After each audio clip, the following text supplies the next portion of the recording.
kufika mbinguni, mji wa amani aliyouandaa Bwana wetu Yesu, tutaishi milele.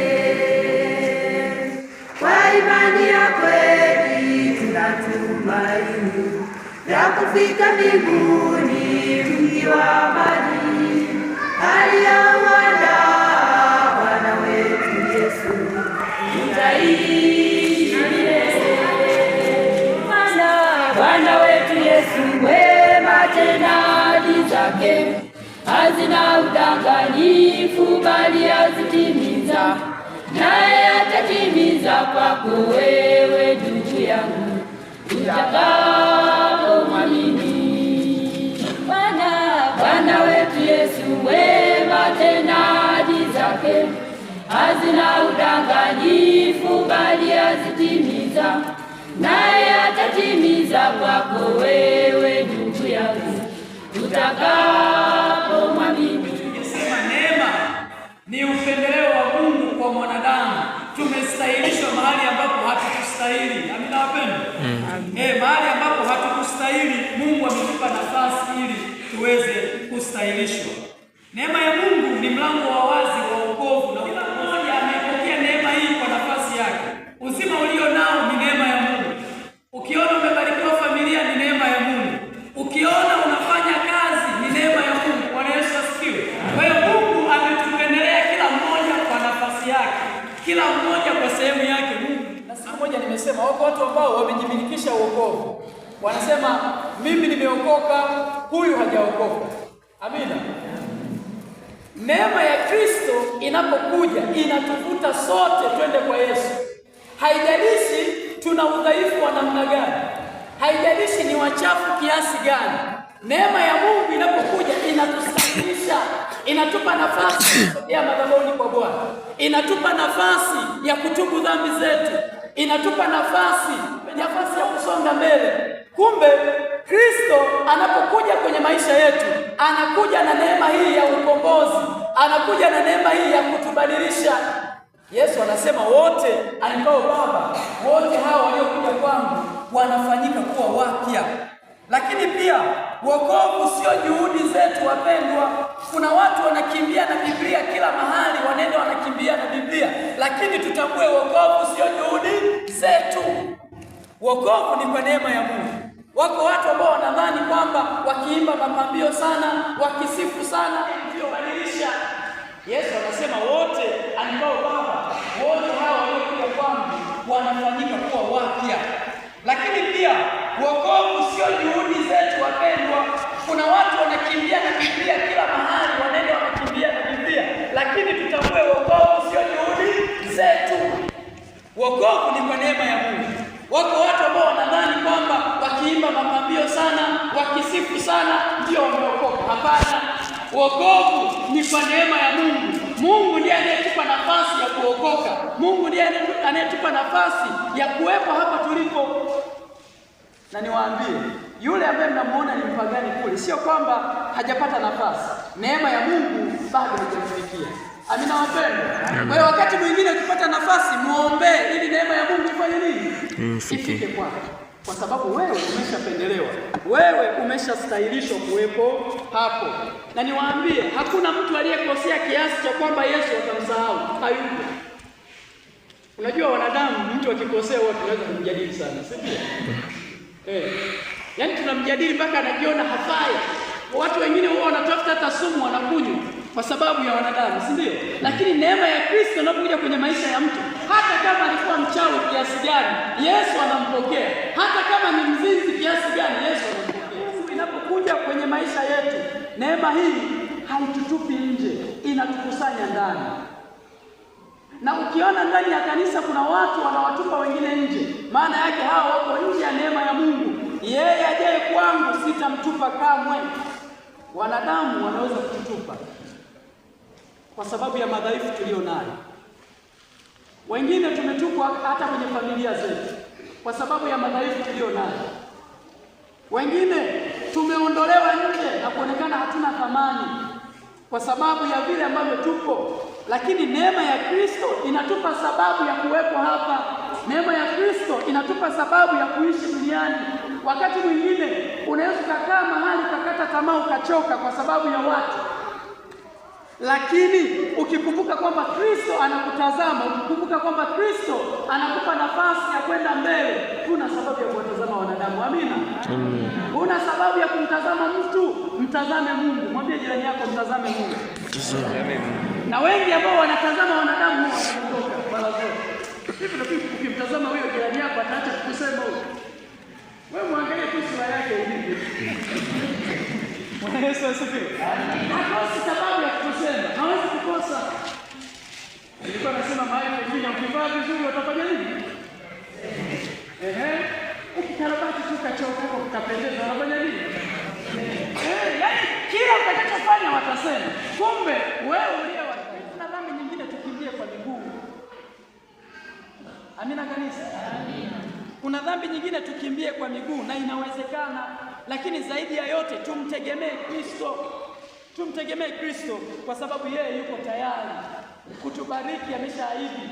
Yuko tayari kututunza, yuko tayari kurudisha mahusiano yetu na yeye. Niwaombe sana ndugu zangu, wokovu uko tayari kwa ajili yetu. Kazi yetu ni kuitunza neema hii ambayo Kristo ametupa. Unapoona umedondoka katika dhambi, usijikaushe. Amina.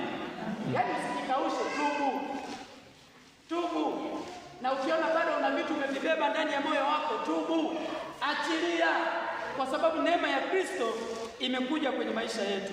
Lakini jambo la mwisho, wapendwa, ni waalike, Yesu hajengewi mipaka. Kuna watu mnamwekea Yesu mipaka kwamba hili nitafanya, hili hatafanya. Yesu hana mipaka kwenye maisha yetu. Kuna vitu vingine sijui hapa au wapi, lakini kuna watu wengine hapa wamemwekea Yesu mipaka kwamba jambo hili niende kwa mganga wa kienyeji, jambo hili nilifanye mwenyewe, jambo hili nishirikishe Yesu. Kuna watu mnafanya hayo, si ndio? Bwana Yesu asifiwe. Hivi ni kweli mizigo yetu yote tunaipeleka madhabahuni? Jamani, kuna wengine mafurushi yenu mnapeleka sehemu fulani. Sasa huko hakuna msaada. Ukiwa ndani ya Yesu, hakikisha kwamba na mizigo yako naipeleka kwa nani? Kwa Yesu, kwa sababu yeye ameahidi kushughulika na mahitaji yetu. Niwaombe sana ndugu zangu, tusipeleke vitu vyetu kwa wanadamu. Wanadamu hawana msaada wa kweli kwenye maisha yetu. Wanadamu msaada wao ni wa muda mfupi sana, na mwisho wa siku wengine wao wanaanza kutangaza habari zilizopeleka, si ndio? Au huku kwetu wanaotangaza hawapo? Jamani, mbona wanajibu wanakwaya tu? Huko nyuma hawapo. Bwana Yesu asifiwe sana.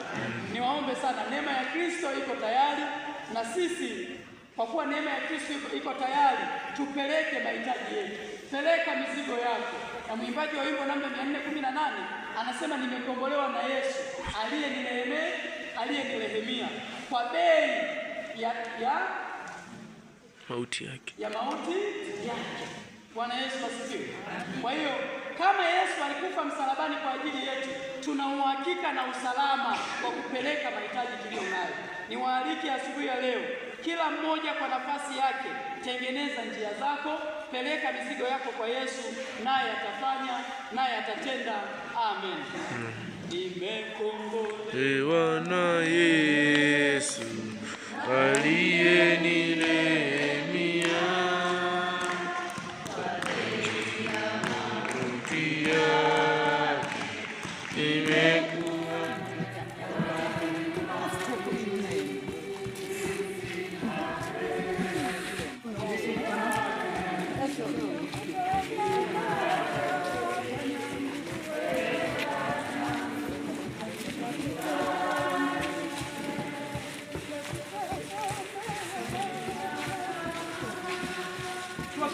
Kutegemea Bwana Mungu wa majeshi, kwa kuwa ni wewe ufanyaye kila kitu, na pasipo wewe hakuna la kufanyika.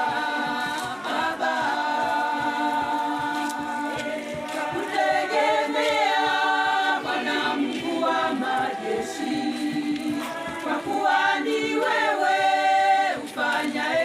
kila kitu, na pasipo wewe hakuna la kufanyika.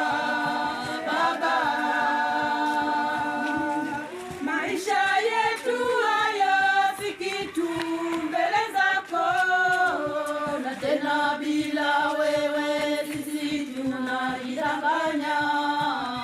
Mbingu na nchi vyote ni mali yako, ndiyo maana twaomba Baba utukumbatie. Baba,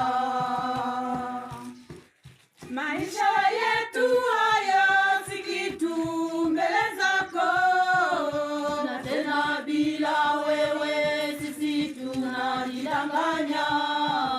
Mbingu na nchi vyote ni mali yako, ndiyo maana twaomba Baba utukumbatie.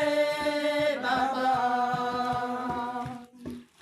tusaidie, tusaidie maishani mwetu. Tushike Bwana, tushike Bwana, tusijepotea. Baba, tusaidie, tusaidie maishani mwetu. Tushike Bwana, tushike Bwana, tusijepotea. Baba,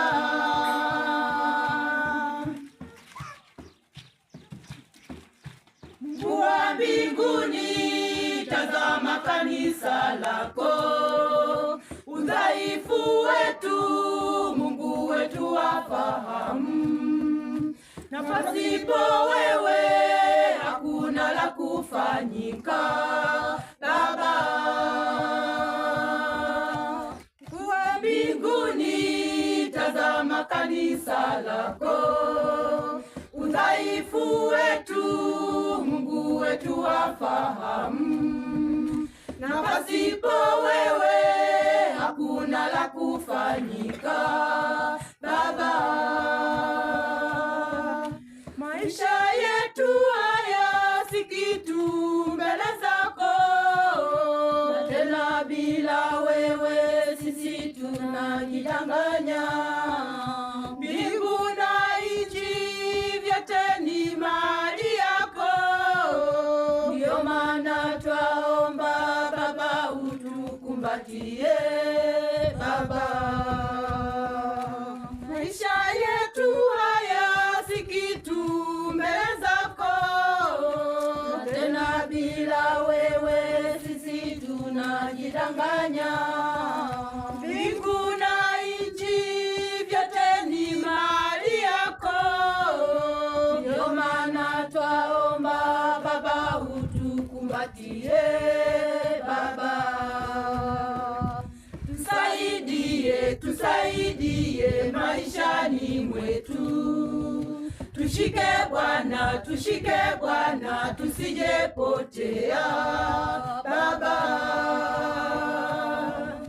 tusaidie, tusaidie maishani mwetu.